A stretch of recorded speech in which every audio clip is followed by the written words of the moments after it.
ტურნირი 2009 ტრადიციულად საქართველოს ეროვნული ჰიმნით გაიხსნა. თამაშის პირველი მატჩი სოფლების მუსხისა და ურავლის საფეხბურთო გუნდებს შორის შედგა. დიდი ინტერესია ამ ტურნირს, რავი, ყველანი გახარებულია სოფელი და რავი, ჩვენ იმისთვის ვიბრძვით, რომ ჩემპიონები გავხდეთ, დასახული გვაქვს, რომ ჩემპიონები გავხდეთ. ძალიან კარგი ტურნირია. თუ კიდე მიამატებენ უფრო ამის სიახლეს ამ ტურნირს, უფრო კარგიც იქნება. ეს ტურნირში მონაწილე ახალგაზრდა გუნდების ლიგას ასპინძის მუნიციპალიტეტით შეუერთდა. პროექტის ავტორმა და მენეჯერმა ნორჩი ფეხბურთელების ლიგად ჩამოაყალიბა. როგორც ირაკლი ქურდაძე აცხადებს, ტურნირის მთავარი მიზანი ახალგაზრდა თაობის დაინტერესებას და ჯანსაღი წესით ცხოვრებას ემსახურება.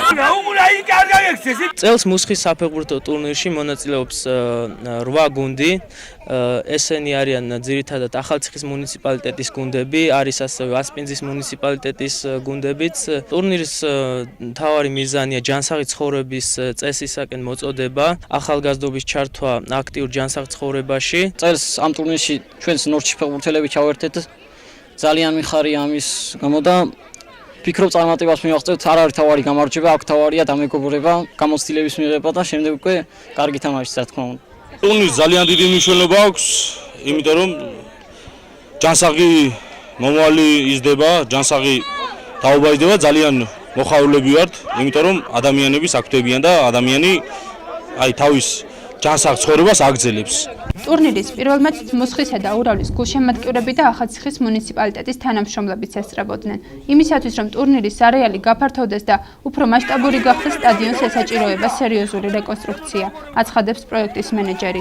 ახალციხის მუნიციპალიტეტის გამგებელმა მას დახმარება აღუთქვა. ახალციხის მუნიციპალიტეტი მაქსიმალურად გვერდში უდგია მუსხის ტურნირს, არის როგორც სტადიონი მისახელი, ასე ვთქვათ, დაუდგება მომავალში ამას აღმოუქმნის ამ პრობლემებს ყველანაირად.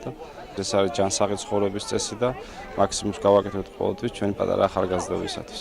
ერთი ნაბიჯი ჯანსაღი ცხოვრებისაკენ პროექტის ფარგლებში მუსხის ტურნირი 2007 წელს მუსხის მკვიდრმა ირაკლი ქურდაძემ ჩამოაყალიბა, რომელიც ფარმაცევტულმა კომპანია ავერსმა დააფინანსა და მის ყოველწლიურ სპონსორად იქცა. ტურნირმა დაარსების დღიდან ახალციხის მუნიციპალიტეტის სოფლებში ფართო გამოხმაურება ჰპოვა. ამ სტადიონმა ახალგაზრდები მოწყვიტა ქუჩას და ცხოვრების ჯანსაღ წესში ჩართო. ტურნირის მიზანიც სწორედ ახალგაზრდების ჯანსაღი წესით ცხოვრებას ემსახურება. მუსხის ტურნირს ყოველწლიურად თითო საფეხბურთო გუნდი ემატება. წელს მასში 8 გუნდი მონაწილეობს. მათ შორის გამარჯვებული 2 კვირის შემდეგ ფინალურ თამაშზე გამოვლინდება.